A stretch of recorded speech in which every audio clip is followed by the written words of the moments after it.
तुम तो ये नहीं बनाए थे, यहाँ तो बना लिए थे ना जी, ये वाला ऑप्शन कर चुके थे yes sir.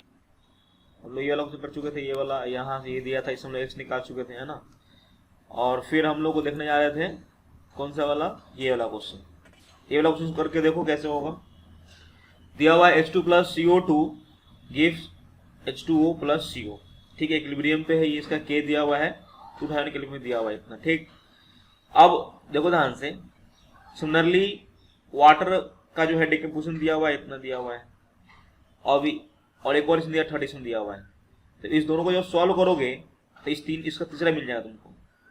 If you solve this one तब थर्ड मिल जाएगा। तो कैसे मिल जाएगा, CO और ऑक्सीजन चाहिए हमको और CO2 बनाना है, तो क्या करोगे, इस दोनों को जोड़ दो, इस दोनों को जोड़ दो, ऊपर वाला इस दोनों को जोड़ दोगे तो कितना हो जाएगा, ये वाटर वाटर कट जाएगा, बोलो, और 2 टाइम मल्टीप्लाई करना, ऊपर वाले को 2 टाइम मल्टीप्लाई करना पड़ेगा आपको ऊपर वाले को। तो 2 वाटर से 2 वाटर गया, 2 हाइड्रोजन जाएगा, ठीक है, और फिर क्या आ जाएगा यहाँ पे CO2 आ जाएगा, है ना। तो 2CO2 आ जाएगा और यहाँ पे 2CO आ जाएगा। क्लियर है बात। और ऑक्सीजन यहाँ पे आ जाएगा इस टाइप से। तो ये रिएक्शन उल्टा आएगा, एक्चुअली क्या आएगा रिएक्शन, ये उल्टा आ जाएगा। तो जो आएगा उसको रिवर्स कर देना है। तो ये जो आएगा वो आएगा K 2000 पे आएगा, कितने पे आएगा, K 2000 केल्विन पे आएगा। ठीक है, और तुमको दिया हुआ है K 1000 पे दिया हुआ है, तो टेम्परेचर बढ़ाने से देखना है इसकी वैल्यू K की वैल्यू क्या आ रही है और सी K की वैल्यू क्या आ रही है। चेक करेंगे कि K की वैल्यू अगर टेम्परेचर बढ़ाने से बढ़ा होगा। अरे कौन है भैया, ये कौन बात कर रहा है, अभिषेक। कितनी बार बोल रखा अपने आप को म्यूट रखा करो यार तुम लोग, गजब हाल। हाँ, तो समझ में क्या बोल रहा हूं मैं, फिर सुनो। इसका और इसका यूज करके ये आ सकता है, इसे देखो ध्यान से, इसको पहले दोनों को उल्टा कर दो या ऐसे दोनों को ऐड करो पहले, तो इसको 2 से मल्टीप्लाई करोगे, इसका के कितना हो जाएगा, के हो जाएगा, इसका स्क्वायर हो जाएगा, बोलो। तो जब दोनों को जोड़ोगे तो ये भी 2, यहाँ भी 2 और यहाँ भी 2 आ जाएगा, बोलो। ये से ये चला गया, ठीक है, और इससे ये चला जाएगा। ठीक, अब देखोगे तो ये आएगा तुम्हारा, क्या आ जाएगा, 2CO2 equilibrium with 2CO plus O2 आ जाएगा। इसका के कितना आ जाएगा भाई, ये आएगा K 2000 केल्विन वाला आएगा, कितना आएगा ये, तो 4.4 का स्क्वायर, हमने क्या किया है 2 से मल्टीप्लाई किया है ओवरऑल, और 5.31 इंटू 10 टू द पावर। ठीक, हमें उल्टा करना है, हमें रिएक्शन देखो क्या दिया हुआ, उल्टा दिया हुआ है। बाद में मिलेगा, 1 महीना पहले। अभिषेक,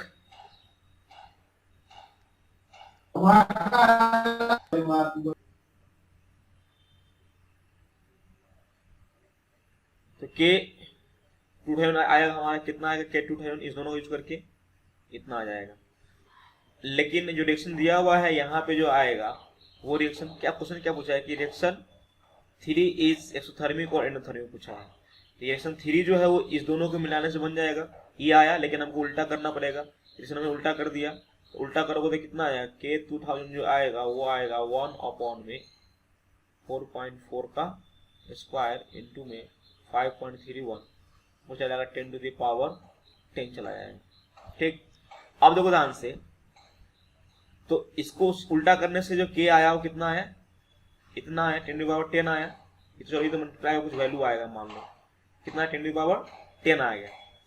और यहाँ पे देखो K कितना वैल्यू है, यहाँ पे कितना है 10 टू द पावर 22 है।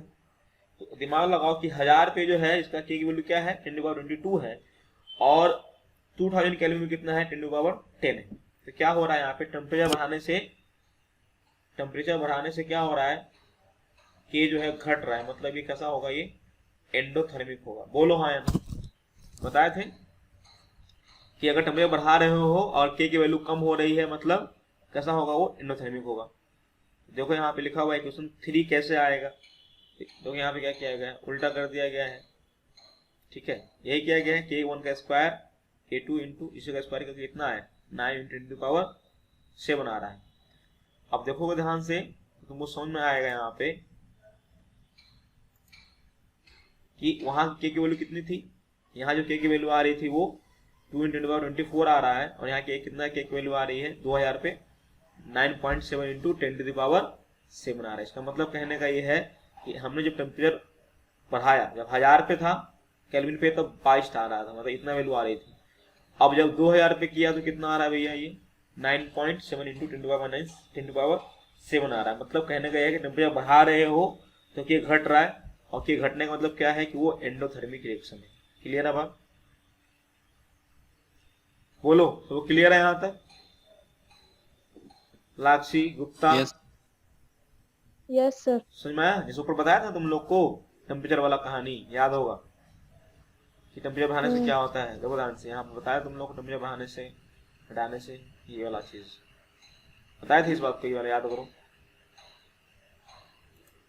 याद है ये वाला? देखो ध्यान से कि टेम्परेचर T2 अगर बढ़ा है, फाइनल टेम्परेचर बढ़ा करते हैं तो Q1 बढ़ा करते हैं तो क्या होगा। दिमाग सिंपल सा लगाना है भैया कि अगर कोई रिएक्शन को एनर्जी चाहिए, और किसी रिएक्शन को एनर्जी चाहिए तो एंडोथर्मिक है, रिएक्शन चाहिए मतलब उसका टेम्परेचर बढ़ाना पड़ेगा ना हमको। भाई किसी को एनर्जी देंगे तो उसका टेम्परेचर क्या होगा, राइज होगा। तो एंडोथर्मिक जो होता है जनरली वो हाई टेम्परेचर पे क्या होता है, स्पॉन्टेनियस होता है। समझ में आया क्या बोल रहा हूं मैं? एंडोथर्मिक क्या होता है, जैसे देखो ध्यान से K2 जो है K1 से बड़ा होगा, टेम्परेचर बढ़ाओगे तो बड़ा होगा। तो ये क्या होगा, कोई भी रिएक्शन, मान लो एक रिएक्शन है जिसको एनर्जी चाहिए, दैट इज एंडोथर्मिक, तो एनर्जी चाहिए मतलब उसका टेम्परेचर राइज होगा। मतलब कहने मतलब क्या है कि उस रिएक्शन का अगर तुम टेम्परेचर राइज करोगे तो रिएक्शन क्या जाएगा, फॉरवर्ड की तरफ प्रोसीड करेगा, क्योंकि एनर्जी दोगे तो वो आगे जाएगा। सिमिलरली मान लो कोई रिएक्शन है जो हीट निकाल रहा है, जो एनर्जी निकाल रहा है, तो जो एनर्जी खुद निकाल रहा है उसका तुम टेम्परेचर बढ़ाओगे तो उल्टा नहीं हो गया, जो एनर्जी देने के चक्कर में है तुम उसका टेम्परेचर बढ़ा रहे हो। तो कहने मतलब क्या है, एक्सोथर्मिक रिएक्शन जो होगा वो टेम्परेचर जब बढ़ाओगे तो आगे नहीं जाएगा, वो पीछे की तरफ आना शुरू हो जाएगा। क्लियर है बात?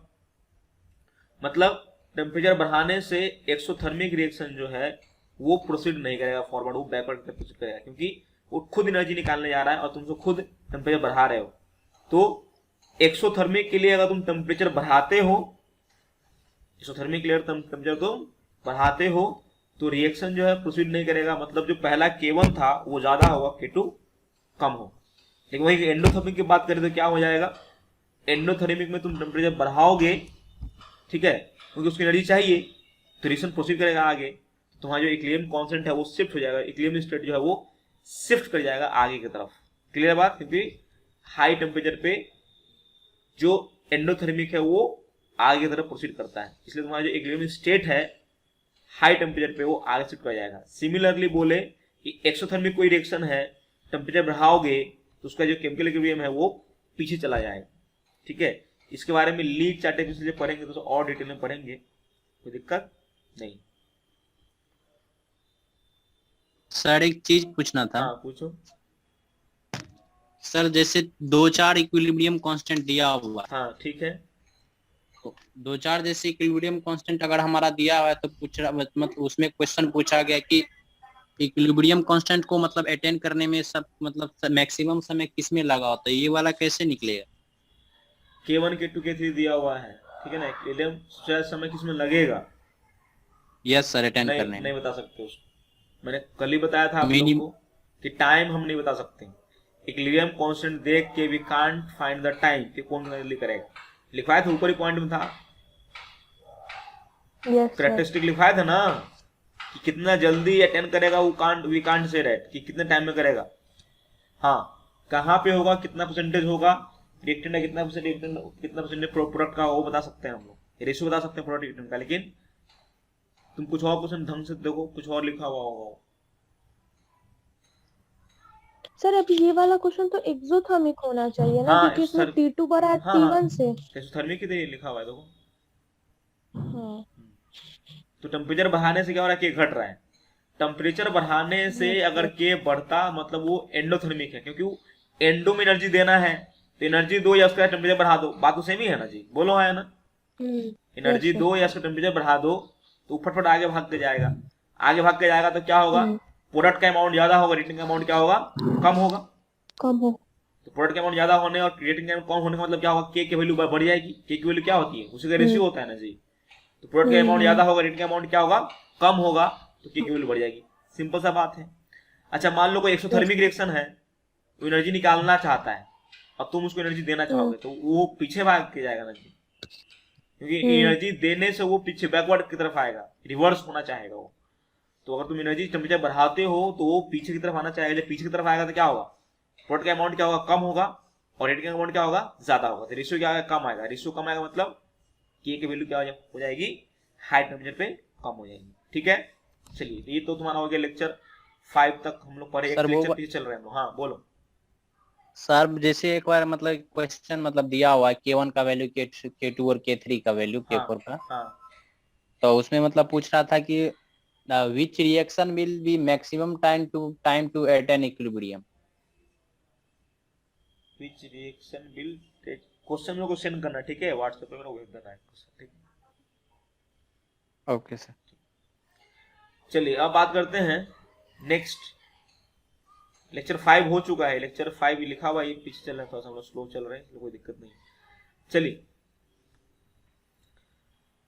तो मेरे लेक्चर 5 मैंने बनाया था इसलिए ताकि इसको लेक्चर 5 में पढ़ाएंगे, लेकिन तुम लोग थोड़ा सा स्लो हो गए। चलो नेक्स्ट है तुम्हारा जो होमोजीनियस लिक्विड सिस्टम में। होमोजीनियस मतलब क्या होता है, बताओ क्या होता है, एक ही फेस का सब लिक्विड, एक ही फेस का, यस सर, एक ही मतलब जो रिएक्टेंट या प्रोडक्ट हो सब एक ही फेस का हो। जैसे कि यहाँ देखो, यहाँ पे ध्यान से क्या है, यहाँ पे जैसे यहाँ पे क्या है, लिक्विड लिक्विड दिया हुआ है, लिक्विड है, यहाँ भी लिक्विड है, यहाँ भी लिक्विड है, यहाँ भी लिक्विड है, बोलो है ना, सब लिक्विड लिक्विड है कि नहीं है, बोलो। तो इसलिए क्या होगा, तो ऐसा केसेस है, मैंने बोला था कि प्योर फॉर्म में लिक्विड होगा, प्योर फॉर्म में अगर सॉलिड होगा तो हम लोग उसकी एक्टिविटी क्या मानते हैं, एक्टिविटी क्या मानते थे, इसको याद करो, एक्टिविटी हम लोग मानते थे 1 मानते थे, यूनिटी मानते थे। लेकिन सारा के सारा यहाँ पे क्या लिक्विड ही है, सारा सारा क्या यहाँ पे लिक्विड ही है, तो उस समय हम सबकी क्या उसकी एक्टिविटी 1 नहीं मानेंगे। ध्यान रखना, क्यों, क्योंकि मान लो कोई ना कोई ज्यादा होगा, ये ज्यादा होगा और ये कम होगा, तो क्या होगा, इसका कंसंट्रेशन कुछ होगा, इसका कंसंट्रेशन कुछ होगा, इसका कंसंट्रेशन कुछ होगा, इसका कंसंट्रेशन कुछ होगा। तो कहने का मतलब क्या है, जब सारे के सारे यहाँ पे लिक्विड ही हो जाए तो आपका प्योर, ये सब प्योर लिक्विड है, ये भी प्योर लिक्विड है, ये प्योर लिक्विड है, लेकिन लिक्विड सब क्या मिला हुआ है एक तरह से, ऐसा है ना। तो कहने का मतलब क्या है कि जब ऐसा केस आए, जब होमोजेनियस सिस्टम आए, मतलब कि सारे सारे लिक्विड हो, तो उस केस में ये नहीं बोलेंगे कि सर इसका ये एक्टिविटी है उसको 1 ले लेंगे, ऐसा नहीं। यहाँ 1 1 1 1 डाल दिए, वैल्यू कैसी की वैल्यू क्या है, सर 1 आ गया, ऐसा नहीं। जब सारे सारे लिक्विड है तो यहाँ पे कंसंट्रेशन हम लोग निकाल सकते हैं, कोई दिक्कत नहीं है, कंसंट्रेशन यहाँ पे आ सकता है। लेकिन ध्यान रहे कि कभी भी लिक्विड अगर सॉल्वेंट की तरह काम कर रहे हैं, जैसे मान लो किसी रिएक्शन में लिक्विड जो है एज अ सॉल्वेंट की तरह काम कर रहे हैं, जैसे कि ये है HCl एक्वस, है ना, जैसे मान लो ऐसे लिखा हुआ है HCl नहीं, CH3COH aqueous plus NH4OH aqueous equilibrium with CH3CONH4 और साथ में वाटर। तो वाटर जो है यहाँ पे एज सॉल्वेंट की तरह काम कर रहा है, कैसा काम कर रहा होगा, एज सॉल्वेंट। तो इस केस में हम लोग क्या करेंगे, इस लिक्विड को क्या करेंगे, एज अ क्या मान लेंगे, यूनिटी मान लेंगे, इसका कंसंट्रेशन क्या मान लेंगे, यूनिटी मान लेंगे। लेकिन जब सबके सब लिक्विड ही हो तो उस केस में क्या करेंगे, हम उसकी कंसंट्रेशन को 1 नहीं मानेंगे, मतलब उसकी एक्टिविटी को 1 नहीं मानेंगे। तो इस केस में क्या हो जाएगा, तो केमिकल इक्विलिब्रियम कांस्टेंट क्या हो जाएगा, कंसंट्रेशन ऑफ, आप पता होगा एसिड और अल्कोहल में क्या बनाता है, एस्टर बनाता है, तो concentration of ester into concentration of water into concentration of acid and alcohol. ठीक है, ऐसा में क्या बोल रहा हूं मैं, देखो इसमें सॉल्व एग्जांपल दिया हुआ है, तो देखते हैं क्या है।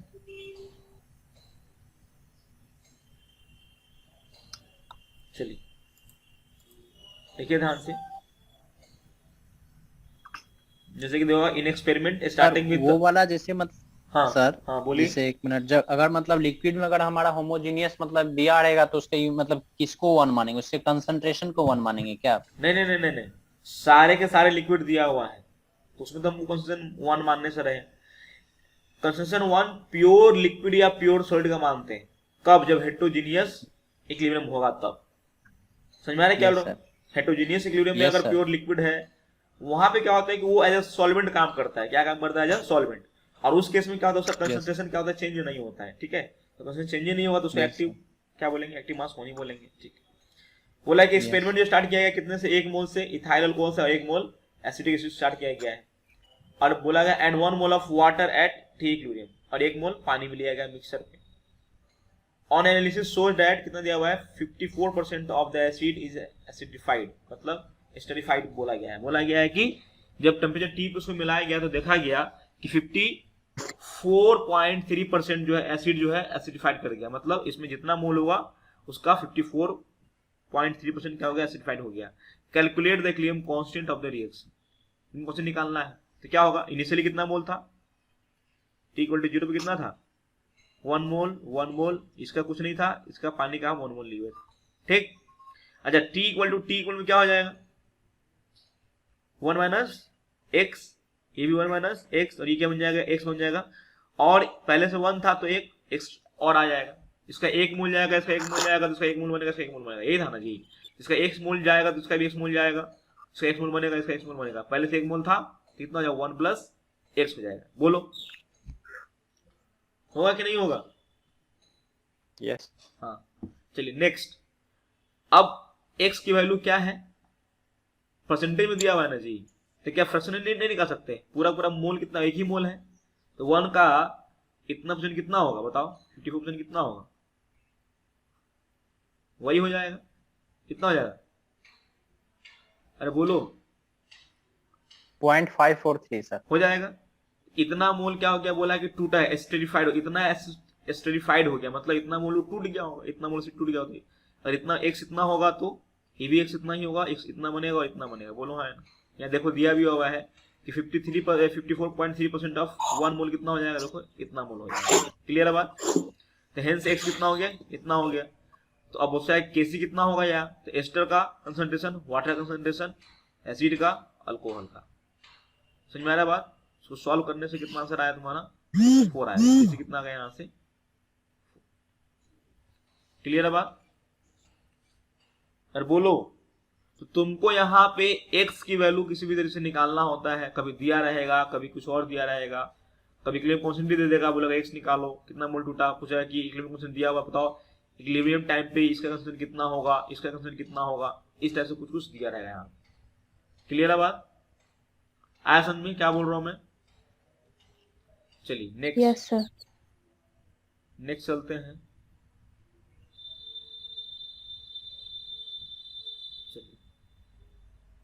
अब बात करने जा रहे हैं यहाँ पे कि इक्वेशन इन्वॉल्विंग आयन।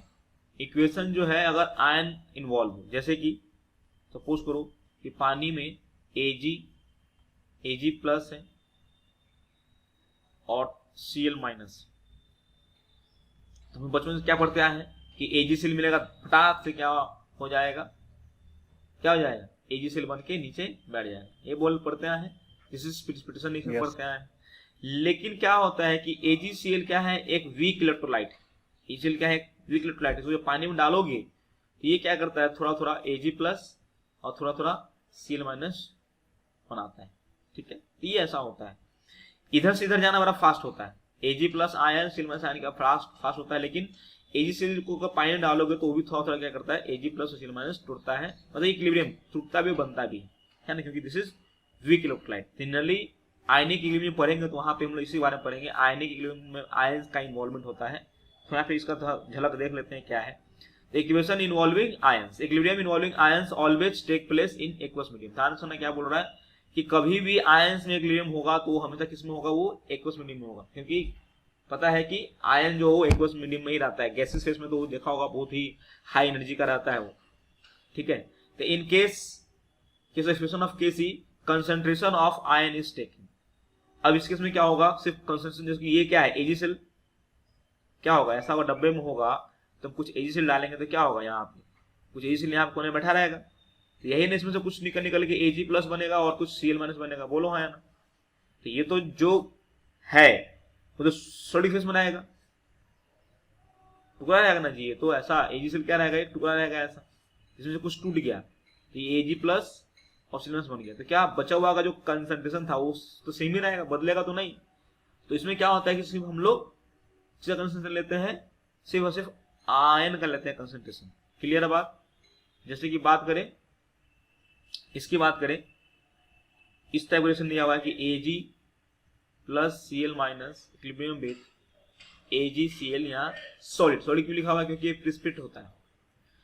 तो Kc क्या हो जाएगा यहाँ से, तो प्रोडक्ट का लिखते हैं ऊपर में AgCl का कंसंट्रेशन डिवाइडेड बाई क्या हो जाएगा Ag प्लस आयन और Cl माइनस आयन।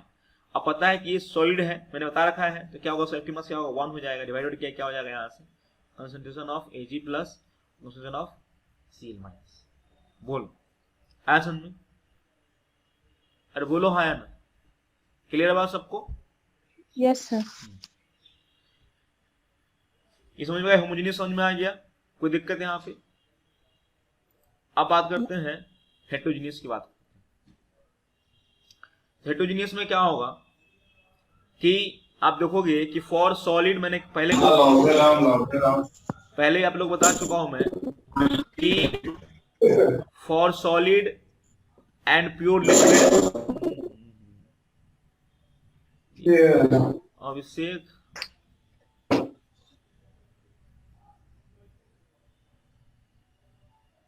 तो मैंने पहले बोला था तुम लोग को कि प्योर लिक्विड या सॉलिड के लिए, प्योर सॉलिड के लिए क्या होगा, active mass is always taken as unity, that is 1 as they remain constant throughout the mixture. मतलब इतना बड़ा सा टुकड़ा हो, थोड़ा सा टूट के चला भी जाए तो बचा हुआ टुकड़ा का डेंसिटी, क्योंकि इसमें सॉलिड का जो कंसंट्रेशन होता है वो डेंसिटी से पता करते हैं, है ना, तो डेंसिटी तो बाकी पार्ट का सेम ही रहेगा, तो कंसंट्रेशन चेंज थोड़ी हो रहा है। तो कहने का मतलब क्या है कि मान लो इस तरह का रिएक्शन है, मान लो कि कैल्शियम कार्बोनेट है सॉलिड, डब्बे में बंद होगा, क्योंकि डब्बे में बंद होगा कि नहीं होगा बताओ, ये रिएक्शन डब्बे में बंद होगा कि खुले में होगा क्लेम के लिए? सर डब्बे में क्लोज्ड वेसल में होगा, क्योंकि गैस बन रहा है, गैस बनने में कहीं भी गैस की इन्वॉल्व है इक्विलिब्रियम में, तो डब्बा बंद होना चाहिए, नहीं तो वो उड़ जाएगा बाहर, ठीक है। तो ये डब्बे में क्लोज वेसल में इक्विलिब्रियम एग्जिस्ट करेगा, ओपन में नहीं करेगा। तो ये मान लो ये क्लोज वेसल में कैल्शियम कार्बोनेट लिया सॉलिड, तो क्या करता है, डिकम्पोज करता है, किसमें करता है वो, कैल्शियम कार्बोनेट और कार्बन डाइऑक्साइड डिकम्पोज किया। तो अगर हम बात करें, अगर हम लोग यहाँ पे कि केसी की बात करेंगे, तो केसी की बात क्या लिखेंगे केसी के बारे में यहाँ पे, तो केसी का लिखेंगे यहाँ पे प्रोडक्ट में लिखेंगे क्या, CaO कंसंट्रेशन, CO2 को concentration divided by concentration of CaCO3 लिखेंगे। लेकिन पता है कि ये प्योर सॉलिड है, ये प्योर सॉलिड है, तो क्या हो जाएगा यहाँ से इसका 1 × में क्या हो जाएगा CO2 का कंसंट्रेशन अपॉन में 1। तो कहने लगा क्या है, Kc जो हो जाएगा क्या हो जाएगा, कंसंट्रेशन ऑफ CO2 ही हो जाएगा। नहीं समझ में आया? समझ में? सिमिलरली Kp की बात करें, Kp में क्या हो जाएगा, यहाँ से Kp में भी क्या हो जाएगा, प्रेशर इसका तो होगा नहीं, सॉलिड का प्रेशर होगा क्या, pressure of CaO, pressure of CO2, pressure of CaCO3, इसका तो प्रेशर होता ही नहीं है ना, क्या होगा इसका, सिर्फ यही हो जाएगा। तो कहने का मतलब क्या है, देखो ध्यान से, तो Kp क्या होगा यहाँ से, प्रेशर ऑफ CO2, किसी क्या हो जाएगा, कंसंट्रेशन ऑफ CO2 गैस, ठीक। अब बात करते हैं कि कंसंट्रेशन क्या होगा, बात करते थे सर यूनिटी ले रहे थे तो उसको एक्सप्लेन करने जा रहे हैं कि सर कंसंट्रेशन ऑफ CO3 की बात करें हम लोग, देखोगे ध्यान से यहाँ पे, तो कंसंट्रेशन कैसे निकालते हैं, मोल अपॉन वॉल्यूम, कैसे निकालते हैं, मोल अपॉन वॉल्यूम निकालते हैं। अच्छा मोल कैसे निकालते हैं, weight of calcium carbonate by molar mass of calcium carbonate निकालते हैं, बोलो हाँ या ना। तो क्या हो जाएगा यहाँ से, ये बाई ये क्या बन गया, डेंसिटी, अरे बोलो यस सर, तो ये बाई ये डेंसिटी बन गया, और ये क्या है, ये molar mass of calcium carbonate. तो डेंसिटी क्या रहेगा, हमेशा फिक्स रहेगा, कांस्टेंट रहेगा। यस सॉलिड में से थोड़ा सा पार्ट कट जाने से थोड़ी इसका डेंसिटी चेंज हो जाएगा जी, बाकी पार्ट का डेंसिटी क्या रहेगा, फिक्स, मोलर मास फिक्स है, तो क्या रहेगा, तो कंसंट्रेशन क्या रहना चाहिए, फिक्स रहना चाहिए ना, बोलो हाँ या ना, अरे बोलो हाँ या ना, नहीं बोलते हो, यस, डेंसिटी उसका चेंज होने जा रहा है, सॉलिड का डेंसिटी चेंज नहीं हो रहा, मोलर मास भी वही रहने जा रहा है। तो तुम बताओ कंसंट्रेशन ऑफ CaCO3 का चेंज होने जा रहा है, नहीं चेंज होने जा रहा है। तो इसी तरह से मान लो हम K लिखते हैं, तो कंसंट्रेशन ऑफ क्या लिखेंगे, calcium oxide, concentration of carbon dioxide, concentration of calcium carbonate. तो जो कांस्टेंट है उसको उठा के यहाँ भेज दो, इधर भेज दो, इधर इसको यहाँ भेज दो, तो क्या हो जाएगा, देखो एक नया कांस्टेंट बन जाएगा, अरे बोलो, हेलो, समझ में आ रहा है? Yes yes sir. एक नया क्वेश्चन बन जाएगा ना जी, Yes, के sir. ये भी कांस्टेंट है, ये भी कांस्टेंट है, तो इस सबको मिलाए क्या बन जाएगा, एक नया कांस्टेंट नया बन जाएगा, constant. That is KC, that is equal to कितना हो जाएगा यहाँ से, CO2 concentration of CO2. Yes, नहीं समझ में आया? Concentration of CO2। पक्का समझ में आया? अब बात करते हैं थोड़ा सा, Yes सर sir. लेकिन हाँ बोलिए। सर लेकिन मतलब जो हमारा जैसे एक कंपाउंड जो दिया है कैल्शियम कार्बोनेट, तो हम मतलब कैसे समझें कि वो हमारा प्योर सॉलिड ही है? अरे तो गजब हाल है, प्योर कहने का मतलब तुमको ऐसा बोलना थोड़ी पड़ेगा, तुमको झाकना बोल दिया भाई कि कैल्शियम कार्बोनेट है, तुमको प्योर लेके चलना पड़ेगा। वो अगर इम्प्योर होगा तुमको बोल देगा भाई इम्प्योर है, और कुछ नहीं बोलता है इम्प्योरिटी के बारे में, तो तुमको सही मान के चलना पड़ेगा। समझ में आ रहा है? Yes sir. जब तक दूध के बारे में पता नहीं चलता है कि डुप्लीकेट है, तब तक पीते रहते हो ना जी असली मान के। यस। जब न्यूज में फलता है कि नहीं भैया दूध जो है वो डुप्लीकेट बन रहा है, तो समझ में आता है कि अच्छा ऐसा है। तो जब तक वो कुछ लिख के नहीं देता है कि भाई कैल्शियम कार्बोनेट के अंदर इम्प्योरिटीज है या कुछ फला टाइम का है, तब तक उसको क्या मान के चलेंगे हम लोग, प्योर ही मान के चलेंगे। समझ में आ रहा है क्या बोल रहा हूं मैं? हाँ, नेक्स्ट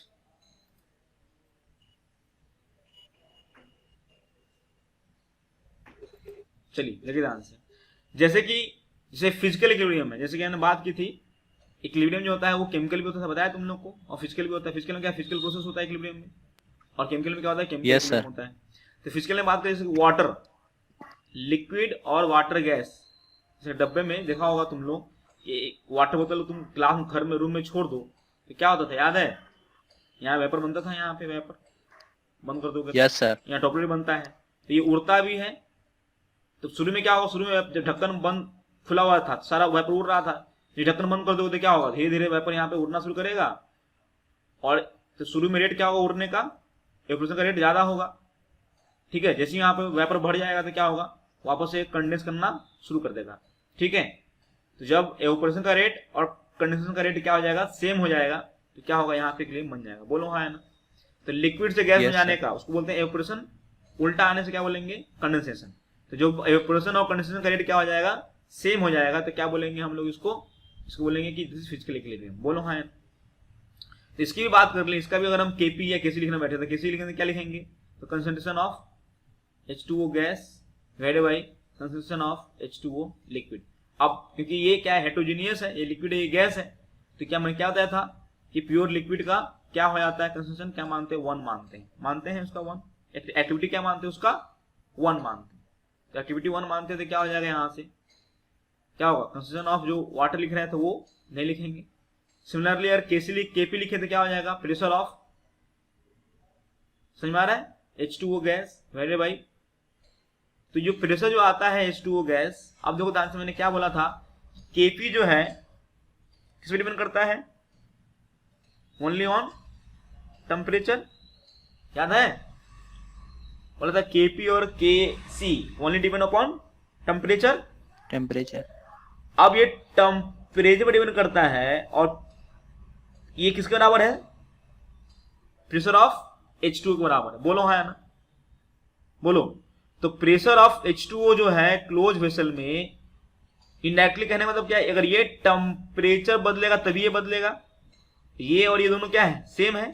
Kp और PH2 क्या है, सेम है ना जी? बोलो, Kp एंड PH2 क्या है, सेम है। सेम है। तो कहने का मतलब क्या है, अगर दोनों को दोनों सेम है तो ये टेम्परेचर पर डिपेंड करता है, तो इसकी भी टेम्परेचर डिपेंड करेगा।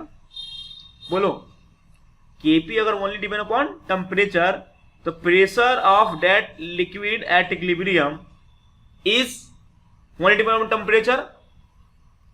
बोलो, क्योंकि जो प्रेशर ऑफ H2O गैस है इक्विलिब्रियम के टाइम पे, कहां पे, एट इक्विलिब्रियम की बात कर रहा हूं मैं, वो किसके बराबर है, Kp के बराबर है। और Kp खुद क्या बोल रहा है कि Kp जो है डायरेक्टली प्रोपोर्शनल टू T होगा, मतलब टेम्परेचर पर डिपेंड कर रहा होगा, डायरेक्टली प्रोपोर्शनल नहीं, टेम्परेचर पर डिपेंडेंट होगा। बोलो हाँ है? अरे बोलो। Yes sir. तो Kp अगर टेम्परेचर पर डिपेंडेंट है, मतलब Kp की वैल्यू टेम्परेचर पर डिपेंड करती है, जिस बताया तुम लोग को, इसका मतलब प्रेशर ऑफ H2O भी क्या होगा, टेम्परेचर पर डिपेंड करेगा। नहीं, टेम्परेचर बदलोगे तो ही इक्विलिब्रियम में प्रेशर बदलेगा। याद करो, इसको बोलते थे हम लोग वेपर प्रेशर बोलते थे, याद करो कि मैंने लिखवा भी था तुम लोग को कि वेपर प्रेशर जो होता है किसी भी लिक्विड का, वो क्या होता है, वो होता है vapour applied by the vapour which is above the liquid phase. Liquid phase के ऊपर जो वेपर होता है क्लोज कंटेनर में, वो कितना प्रेशर अप्लाई करता है उसको क्या बोलते थे हम लोग, वेपर प्रेशर। क्लियर बात। और पार्टिकुलर टेम्परेचर पे वो वेपर प्रेशर क्या होता है, फिक्स होता है। पार्टिकुलर टेम्परेचर पे क्या होता है, वेपर प्रेशर क्या होता है, फिक्स होता है। क्यों फिक्स होता है, क्योंकि यहाँ देखने को समझ में आ रहा है तुमको, यहाँ पे तो समझ में आएगा तुमको यहाँ देखने से कि जो प्रेशर जो है ना, ये जो लिखा हुआ है प्रेशर PH2, ये क्या है, इनडायरेक्टली तुम्हारा ये है, ये this is vapour pressure, vapour pressure of H2O। क्योंकि ये डब्बा बंद होगा, डब्बे बंद होगा ना जी, डब्बा में अगर बंद होगा तो नीचे क्या होगा, लिक्विड होगा, ऊपर क्या होगा, गैस होगा। तो मान लो T टेम्परेचर पे K आया तो Kp क्या होगा यहाँ से, प्रेशर ऑफ H2O। तो एक पार्टिकुलर टेम्परेचर पे Kp फिक्स हो जाएगा, Kp फिक्स हुआ मतलब प्रेशर ऑफ H2O भी क्या होगा, फिक्स होगा। और हम लोग इसको क्या बोलते थे,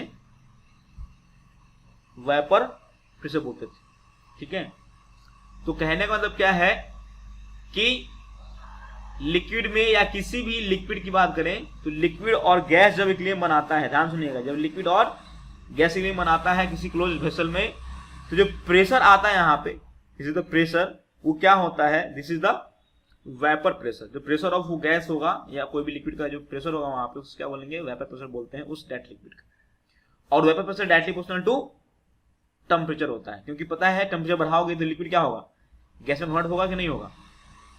ये कैसा प्रोसेस है, एक्सोथर्मिक है कि एंडोथर्मिक है, बताओ। H2O लिक्विड से H2O गैस जाना एक्सोथर्मिक है कि एंडोथर्मिक है, एक्सोथर्मिक है। मतलब कहने का मतलब क्या है, एक्सोथर्मिक है जी बुर्बक। लिक्विड से गैस बनाना है, एंडोथर्मिक होगा ना, एनर्जी देना ना पड़ेगा जी हमको।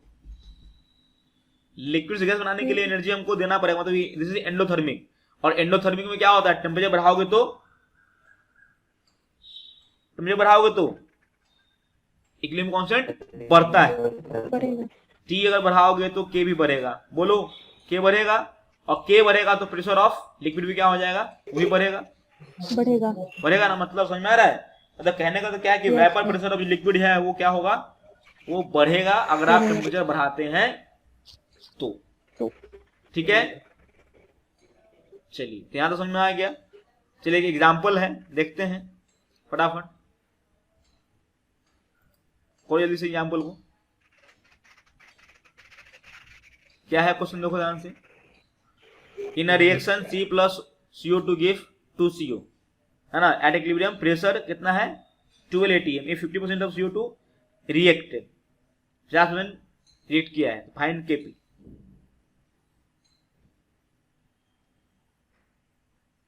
चलिए सॉल्व करिए,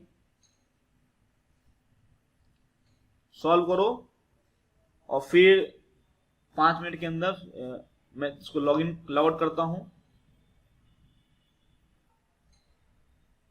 देखिए ध्यान से। तो सबसे पहले तो पता ही हम लोग को क्या करते हैं हम लोग, क्या सबसे पहले क्या करते हैं हम लोग, रिएक्शन लिखते हैं। रिएक्शन लिखे यहाँ पे, ठीक है। T = 0 पे क्या होगा कि सॉलिड का लेने का मतलब नहीं है, क्योंकि सॉलिड का ऐसे भी इन्वॉल्व तो होना नहीं है वहां पे, क्या होगा सिर्फ किसका लेंगे, जो इन्वॉल्व होगा उसका। ऐसे भी इसका हम कंसेंट्रेशन हम लोग लिखेंगे नहीं, ऐसा हो, ऐसे नहीं कि ये रिएक्ट नहीं करेगा, रिएक्ट करेगा, लेकिन कंसंट्रेशन हमारे इक्विलिब्रियम कांस्टेंट में काम का नहीं है, इसलिए इसको हम लिखेंगे नहीं। ठीक है, ये क्या हो जाएगा, A मान लेते हैं क्योंकि इसका दिया नहीं हुआ है, और से कितना हो गया, इनिशियली 0 होगा।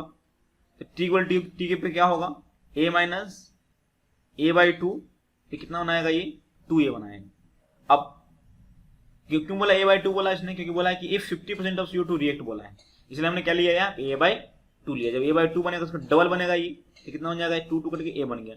ठीक है, अच्छा प्रेशर जो है इक्विलिब्रियम में कितना है, वो 12 atm है। तो क्या होगा, सबका मोल फ्रैक्शन निकाल लेते हैं। मोल फ्रैक्शन ऑफ CO2 कितना हो जाएगा यहाँ से, मोल टोटल मोल कितना होगा, टोटल मोल जो हो जाएगा यहाँ से A minus A/2 plus A, कितना हो जाएगा 2A या 3A/2 हो जाएगा। टोटल मोल कितना होगा 3A/2 हो जाएगा। T कितना हो जाएगा यहाँ से 1/2 अपॉन 3/2, 2 कट कितना आएगा 1/3। Similarly mole fraction of CO कितना हो जाएगा, तो 1/, तो ये कितना है A/3A/2 कट जाएगा, कितना होगा ये 2/3 हो जाएगा, मोल फ्रैक्शन हो जाएगा। तो इस तरह से क्या करेंगे, 12 प्रेशर है तो क्या करेंगे 12 इंटू 1/3 इंटू कितना आ जाएगा 12, 4 आ जाएगा। मोल कितना है इसका CO का 2/3 इंटू 12 करेंगे तो 8 आ जाएगा। तो ये 4 ATM, ये 8 ATM आ गया। अब पूछा क्या पूछा आपसे, केपी पूछा है, तो केपी क्या हो जाता है भैया, केपी हो जाएगा प्रेशर ऑफ CO का स्क्वायर, क्योंकि यहाँ पे क्वेश्चन कितना है 2 है। Similarly pressure of CO2, pressure of कितना दिया हुआ है, CO कितना दिया हुआ है 8 इंटू 8 और कितना दिया हुआ है 4, कितना हो जाएगा 16 हो जाएगा। क्लियर है बात, अरे बोलो। Yes sir. चलिए ठीक है, नेक्स्ट क्वेश्चन देखो एक और, क्या है, लिखो क्वेश्चन को इसको, ठीक है। NH4HS सॉलिड है और ये क्या कर रहा है, equilibrium with N3 gas and H2S gas is observe the pressure of the reaction, कितना दिया, प्रेशर कितना दिया हुआ 1.1218 दिया हुआ एट इतना degree Celsius. What is value of Kp, फिर से वही कहानी है, फिर से वही कहानी है, क्या बोल कर रखा है कि Kp की वैल्यू क्या होगा, प्रेशर दिया हुआ इतना ATM, ठीक है। तो इनिशियली ये भैया तो कुछ पता ही नहीं है, अब कितना परसेंट टूटा नहीं टूटा उससे मतलब ही नहीं है हमको, मान लेंगे P% टूटा, ये सॉलिड है ना जी, तो कुछ होगा, तो इनिशियली क्या होगा T=0 पे कुछ होगा, X मोल होगा या A मोल होगा, A में से मान लो P टूट गया तो ये कितना बनेगा, तो ये टूट जाएगा तो क्या होगा A-P हो जाएगा, ये P और P बन जाएगा, क्योंकि सॉलिड है तो टोटल मोल निकालने बैठेंगे तो टोटल मोल में हम गैस का मोल लेंगे, इसका मोल नहीं लेंगे। ध्यान रखना इस बात को, बहुत लोगों को कन्फ्यूजन हो जाता है कि सर इसका क्यों नहीं लिए आप, इसका लो कोई दिक्कत नहीं, लेने का कोई दिक्कत नहीं, लीजिए हम यहाँ इसको A मान लेते हैं, इनिशियली A था इसका मोल, इसका 0.00 मोल था। T पे देखोगे तो क्या होगा यहाँ पे A-P, ये P बनेगा और P बनेगा, ठीक है। तो टोटल मोल जब निकालेंगे तो ये मत निकाल देना कि सर A-P है ना प्लस P, ऐसा नहीं, क्योंकि ये मोल काउंट ही नहीं होगा, क्योंकि इसका ये प्रेशर ही नहीं लगाएगा, ये प्रेशर ही नहीं लगाने जा रहा है, जब प्रेशर नहीं लगाएगा तो इसका मोल काउंट करेंगे नहीं। तो यहाँ पे जो मोल काउंट हम करेंगे सिर्फ उसका करेंगे जो कि प्रेशर लगाने जा रहा है, तो प्रेशर ये लगाएगा, तो टोटल प्रेशर यही दोनों लगा रहा है, तो टोटल मोल में भी इस दोनों का मोल होना चाहिए और किसी का मोल नहीं होना चाहिए, तो इसलिए इसको हम लोग नहीं लेते हैं। ध्यान रखने से बात को लोग बहुत कंफ्यूजन हो जाता है, ठीक है। और एक ए और नोन आ जाएगा एक्स्ट्रा, क्योंकि ए के बारे में कुछ दिया नहीं है, ठीक है, तो इसलिए इसको नहीं मानना होता है। टोटल मोल जो निकालोगे तो कितना हो जाएगा, ये 2P हो जाएगा total mole, 2P total mole, P इसका केले का मोल, तो कितना मोल से कितना होगा, आधा हो जाएगा, इसका भी कितना हो जाएगा, आधा मोल हो जाएगा। तो आधा प्रेशर इसका, आधा प्रेशर इसका, क्योंकि दोनों आधा सेम प्रेशर पे है, तो इसका आधा प्रेशर इसका आधा प्रेशर इसका। तो तुम बताओ कि Kp क्या हो जाएगा, तो प्रेशर ऑफ NH3 इंटू में प्रेशर ऑफ H2S, इसका आधा कितना होगा, तो 0.56 इंटू 0.56, करोगे तो आंसर आ जाएगा। क्या समझ में आया, क्या बोला मैंने? यस। चलिए इस तरीके से यहां तक समझ में आ गया। नेक्स्ट क्लास में हम लोग डिग्री ऑफ डिफ्यूजन पढ़ेंगे, ठीक है, ठीक है। नेक्स्ट क्लास में हम लोग डिग्री ऑफ डिफ्यूजन पढ़ेंगे, ठीक है। चलिए।